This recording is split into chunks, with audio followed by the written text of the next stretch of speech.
गठबंधन के जो घटक दल है इनको एक तरह से विश्वास है एक दूसरे पर। अब ये देखिए आप देख रहे हैं ना, एक तरफ राहुल गांधी बैठे हैं, दूसरी तरफ ममता बनर्जी बैठी है। दोनों एक दूसरे को देख नहीं रहे क्योंकि ममता को राहुल का नेतृत्व बर्दाश्त नहीं है।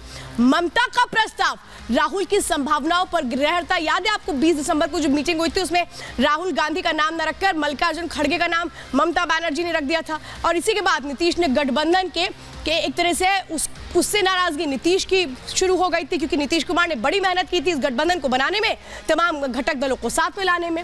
इसके बाद अब क्या होता है, उस बैठक के बाद नीतीश कुमार भी ममता बनर्जी से नाराज हो जाते हैं क्योंकि वो ये कह रहे हैं कि मन माफिक चीजें नहीं मिल रही हैं नीतीश कुमार को, क्योंकि नीतीश कुमार चाह रहे थे कि वो संयोजक बन जाए लेकिन वो अभी तक हो नहीं पाया है।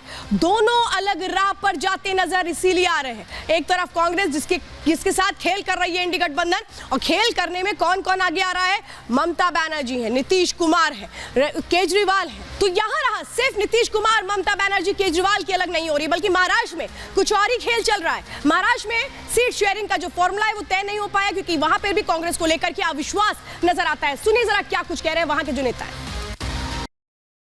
15 दिन पहले दिल्ली में माननीय सोनिया जी, माननीय उद्धव जी और आदरणीय पवार साहब की एक मीटिंग हुई थी।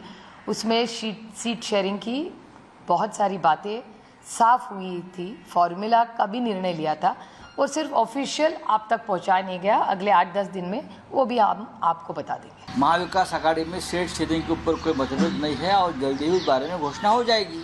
तो मैं स्वागत करता हूँ, हम सब स्वागत करते हैं, हम सब एक हैं और वज्रमुठ जो है हमारी महाविकास आघाड़ी की वही हमारी ताकत है। 1-2 सीट के लिए हम कोई तनाव निर्माण नहीं करेंगे हमारे आघाड़ी में।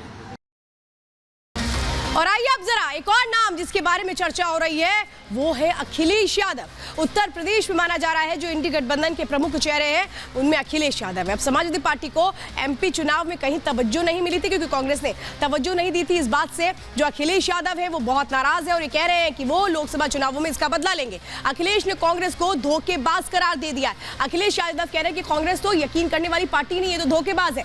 और यूपी में अपनी शर्तों पर सीट शेयरिंग का फॉर्मूला अखिलेश यादव ने रख दिया। यूपी में एसपी दूसरी सबसे बड़ी पार्टी है और अगर वो अकेले चुनाव लड़ने का फैसला करती है तो फिर कांग्रेस क्या करेगी।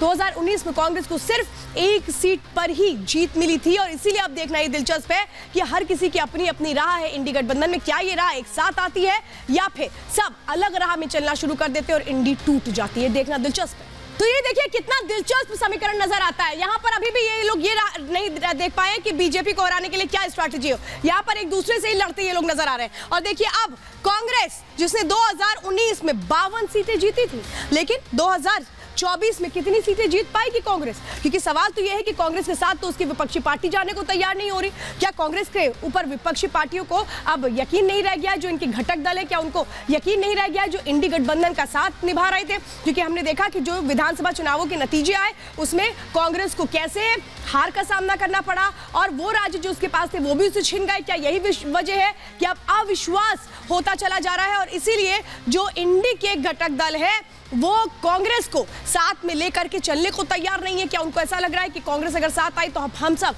हार जाएंगे।